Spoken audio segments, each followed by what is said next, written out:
আল্লাহর কাছে যতগুলো জগৎ আছে পুরো বিশ্ব জগতের জন্য আমার রাসূল কি রহমত, আমার রাসূল কি রহমত।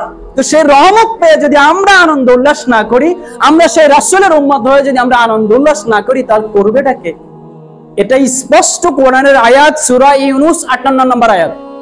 সূরা ইউনূস 58 নম্বর আয়াতে ইরশাদ করেছেন, কুল বিফাদলিল্লাহি ওয়া বিরহমাতি ফাবিযালিকা ফালইফরাহু হুয়া খায়রুম মিম্মা ইয়াজমাউন। হে রাসূল, আপনি তাদেরকে বলে দিন তারা যেন ফজল এবং রহমত পেয়ে তারা যেন খুশি উদযাপন করে। সুবহানাল্লাহ বলুন না।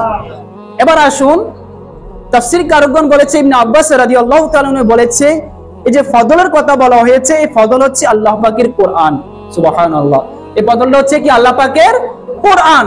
আর যে রহমতের কথা বলা হয়েছে, এই রহমতটা হচ্ছে আল্লাহ পাক সূরা আম্বিয়াতে 107 নম্বর আয়াতে বলে দিয়েছে, ওমা আরসালনাকা ইল্লা রাহমাতুল লিল আলামিন। সুবহানাল্লাহ বলুন না। এই আয়াতে বলেছে, সূরা ইউনূসের 58 নম্বর আয়াতে বলেছে, তোমরা রহমত পেয়ে আনন্দ উল্লাস করো, তোমরা রহমত পেয়ে কি করো? আনন্দ উল্লাস করো। এবং এই রহমতটাকে আল্লাহ পাক অপর আয়াতে জানিয়ে দিয়েছে, ওমা আরসালনাকা ইল্লা রাহমাতুল লিল আলামিন। হে রাসূল, আমি আপনাকে বিশ্ব জগতের জন্য রহমত হিসেবে পাঠিয়েছি। সুবহানাল্লাহ, জোরে বলুন না সুবহানাল্লাহ। ওমা আরসালনাকা ইল্লা রাহমাতুল লিল আলামিন। হে রাসূল, আমি আপনাকে বিশ্ব জগতের জন্য, এই পৃথিবীর জন্য নয়, শুধু এই পৃথিবীর জন্য নয়, আল্লাহ পাকের আল্লাহর কাছে যতগুলো জগৎ আছে পুরো বিশ্ব জগতের জন্য আমার রাসূল কি রহমত, আমার রাসূল কি রহমত। তো সেই রহমত পেয়ে যদি আমরা আনন্দ উল্লাস না করি, আমরা সেই রাসূলের উম্মত হয়ে যদি আমরা আনন্দ উল্লাস না করি, তাহলে করবেটা কে? কে করবে?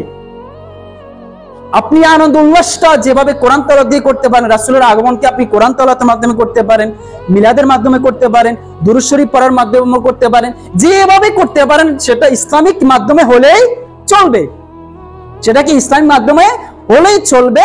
আপনি জুলুসে গান, সেখানে হামনাদ হচ্ছে, কোরআন তেলাওয়াত হচ্ছে, লাস্টে দোয়া হচ্ছে, মুনাজাত হচ্ছে, এভাবে হচ্ছে। তাহলে এখানে বেদাত বলার কি আছে? যেখানে আমরা কোনো রাজনৈতিক দলের জন্য নামি নাই, সেখানে যারা আজকে বিরোধিতা করে তাদেরও যে নবী, আমরা যারা পক্ষে কথা বলি, আমরা আমাদের নবী তিনি, তো জেনার আগমনে যদি আমরা খুশি না হই, খুশি উদযাপন না করি, তাহলে করবেটা কি?